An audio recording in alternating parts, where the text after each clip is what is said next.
Yo, what's good, hooligans? It's your boy Tornado McCray back at it again with another one. And y'all see the new digs? Y'all see the new atmosphere? I think I'm gonna try something this week. We're gonna see how y'all like it, unless y'all want to go back to the red and blue or whatever the case may be. But how you living? Hope y'all are doing good. It's time for another ESPN replay with your boy.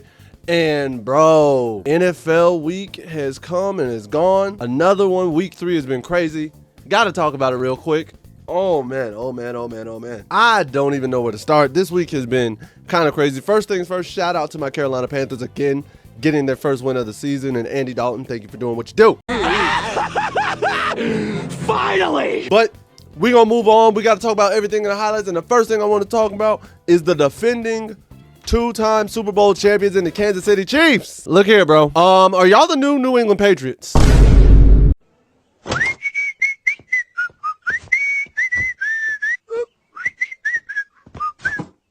And yeah, Ray, I'm talking to you. I know you're gonna watch this video. I gotta put this out here, bro. So for those of you who don't know, who don't watch football, who ain't even seen it, this past weekend, the Chiefs were playing the Atlanta Falcons in Atlanta, right? And the game, it was a great game, came down to the wire, and on one of the final plays of the game, this is what happens. Cook's gonna get his back turned, and Pitts is gonna go right back through him, trying to catch the ball. Contact well before, no question.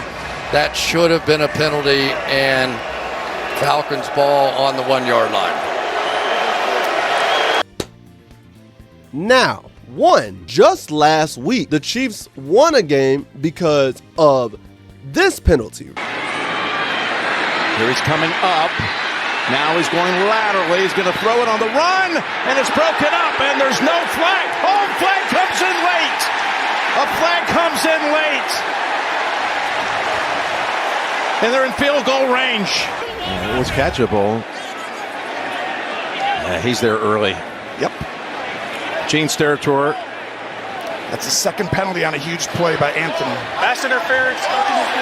Defense number 33. Then 2 just last night on Monday Night Football in the Commanders and Bengals game, this penalty happened. Burrow in the end zone, and a flag on the defense. Yosivash, and this will be pass interference. Pass interference. Defense number 1. So this leads the question, bro. How is it that y'all get that penalty in your favor when you're the ones that are suffering from it? And in another game, that penalty is actually called. But when you're the ones that's committing the penalty, it's not a penalty? Nigga, you just hating, feel me? That's why you ain't never gonna have no paper, ain't never gonna have no bitches, feel me?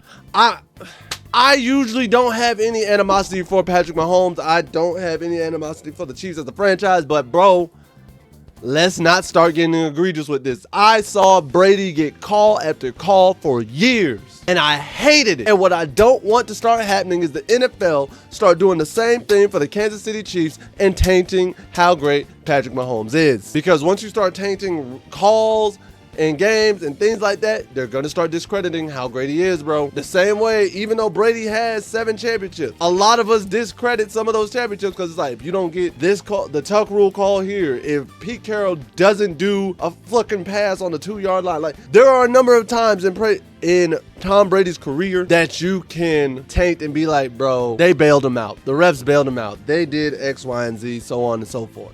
And it's starting to pile up for the Chiefs, bro. I don't like it. And I don't want another empire to rise in this manner. If they're going to win, just win straight up. But don't start giving them BS calls. But then the next night, you want to make that call. And then last week, you're like, oh, well, this happened, so we got to call this PI in favor of the Chiefs. Come on now. I know because they're the franchise and Patrick Mahomes is the face of the league right now, he gets preferential treatment. I'm not stupid. That happens because he's the money maker. The money makers bring in more money than like the role players and so on and so forth.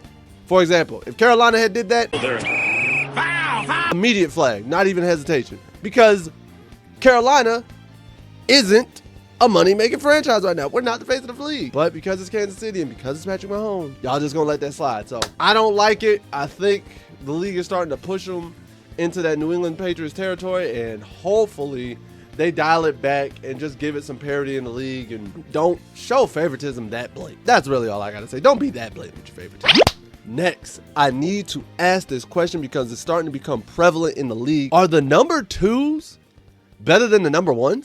Huh? And what I mean by that is over the last 2 draft classes, the number 1 overall quarterbacks taken were Bryce Young and Caleb Williams. The number 2 quarterbacks taken were CJ Stroud and Jaden Daniels. And right now, Jaden Daniels and CJ Stroud are better than Bryce Young and Caleb Williams. He ain't lying. It's just a fact. There is no indication otherwise. Jaden Daniels has Washington at the top of the NFC East right now. Granted, with 3 games in, but you know what it is. CJ Stroud has already made the playoffs, unlike Bryce Young, who has now been benched. So now, if you're going into the next draft class, do you want the number 1 quarterback taken or do you want to take number 2? Because the trend seems to be the guy who's number 2 is going to be better than the guy who's taking number 1. If you're a quarterback coming out into the league, entering the draft, do you want to be the number 1 guy taken or do you want to be the number 2 guy taken? That's a good question. Some people are going to say, oh, that's just trendy or that's just coincidental. But one thing about players is some of us are superstitious or we'll look more into something like that and be like,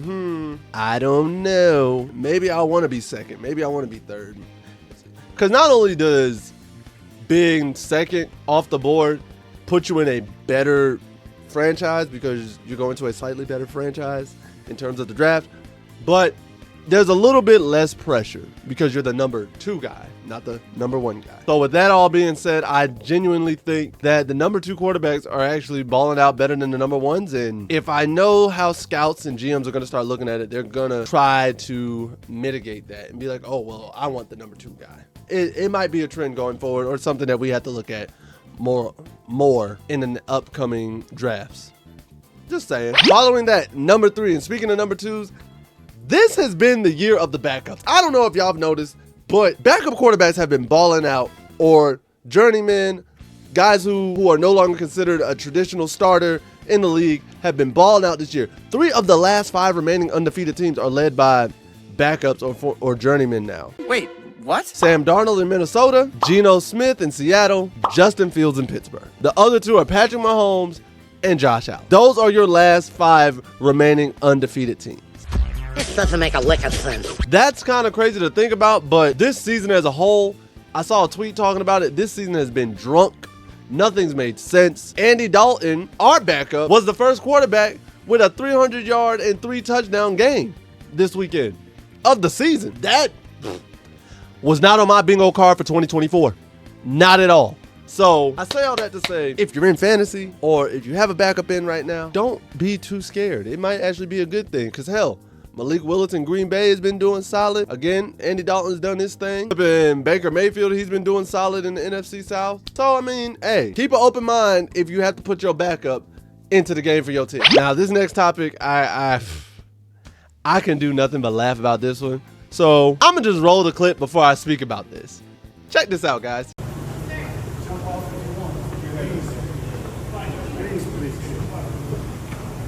So that was Dak Prescott post-game after losing to Baltimore telling everybody to jump off the bandwagon if they want.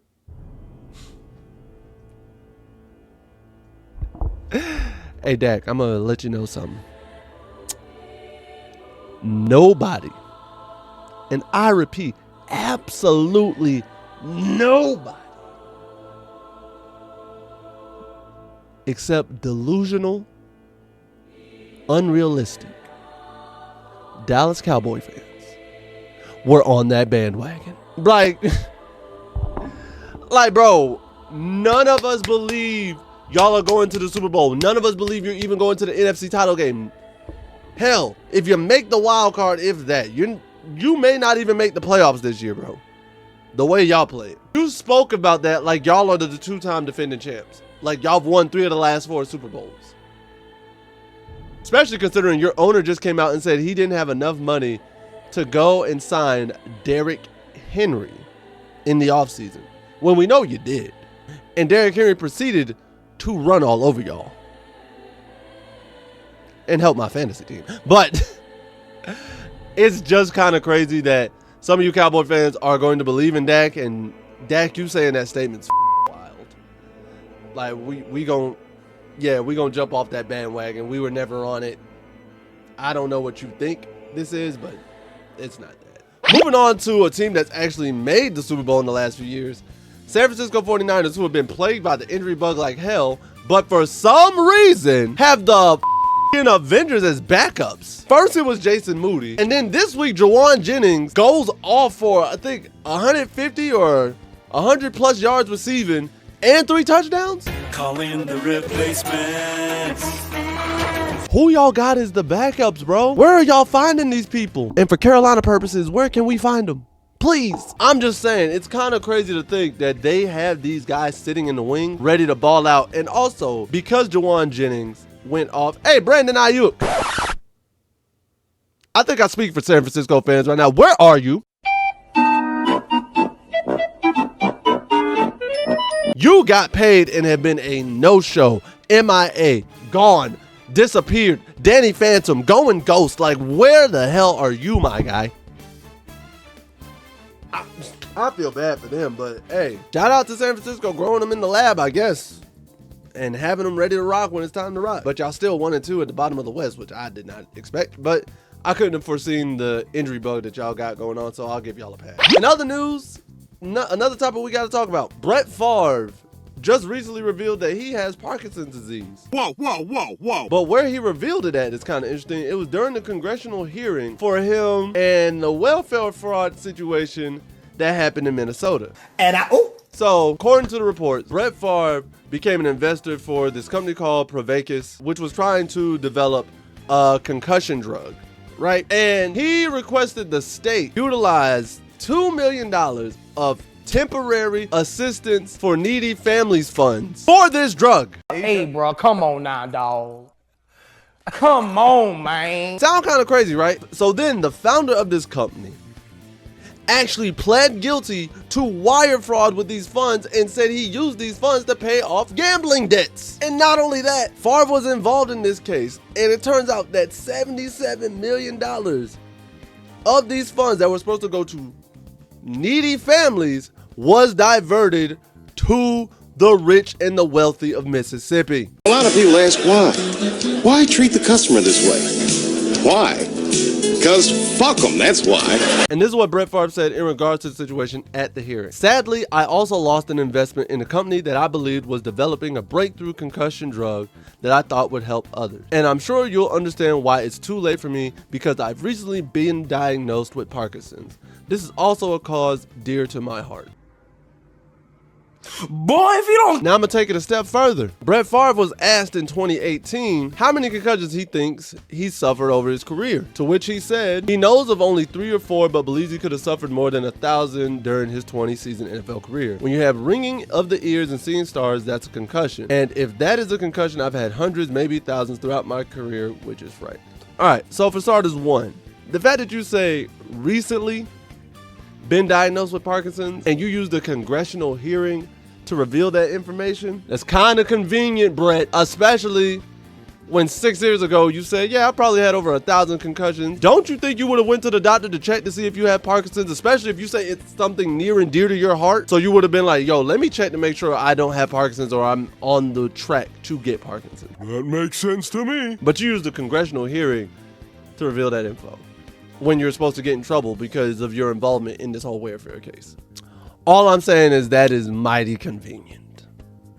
If that's the case, and this is the time when you want to reveal that info. But lastly, guys, last topic I want to bring up is Dan Campbell's home situation. So for those of you who don't know, Dan Campbell and his family are actually selling their home in Detroit amidst a bunch of numerous threats and things being dropped off to their house because their address was leaked out on the internet, right? It turns out that his address got leaked by a classmate of his daughter's, who leaked the address during the NFC title game last year because they went for it on 4th down. And he leaked the address on Snapchat with the caption, dumb trying to go for it. When it was found out that this young man was the one who revealed it, the investigators obviously interviewed him, and he said that he and his friends were distraught by the Lions' loss, and they thought it was going to be humorous to put the address up there.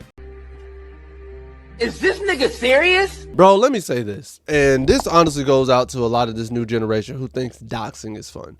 That's stupid. There's nothing cool about doxing somebody's address because you don't know what could have happened. People are crazy nowadays, and doxing somebody's address is just flat out wrong. That's the one thing I feel bad for when it comes to streamers and things like that when they get swatted or doxed. You don't know who's gonna take it to the extreme. Facts.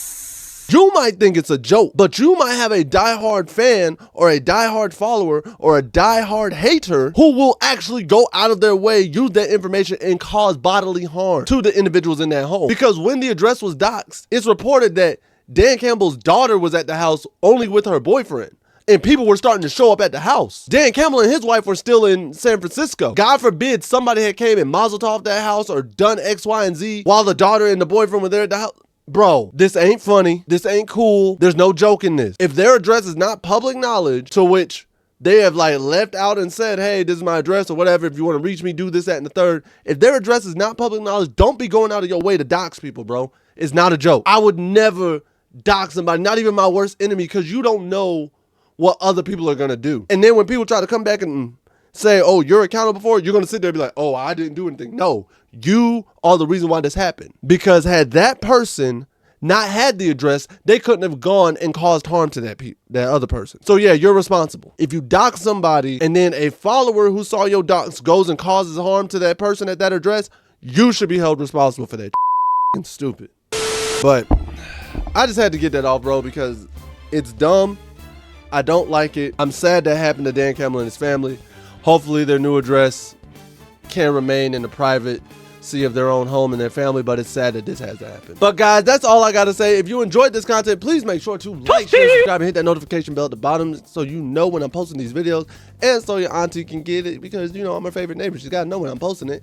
Next, let's continue on this road to 1,000 subscribers. Again, thank each and every one of y'all who have become a hooligan and joined with your boy, and hope I can continue to make y'all laugh. And lastly, comment below, what is a top headline that has been going on in the NFL for you or that you've seen?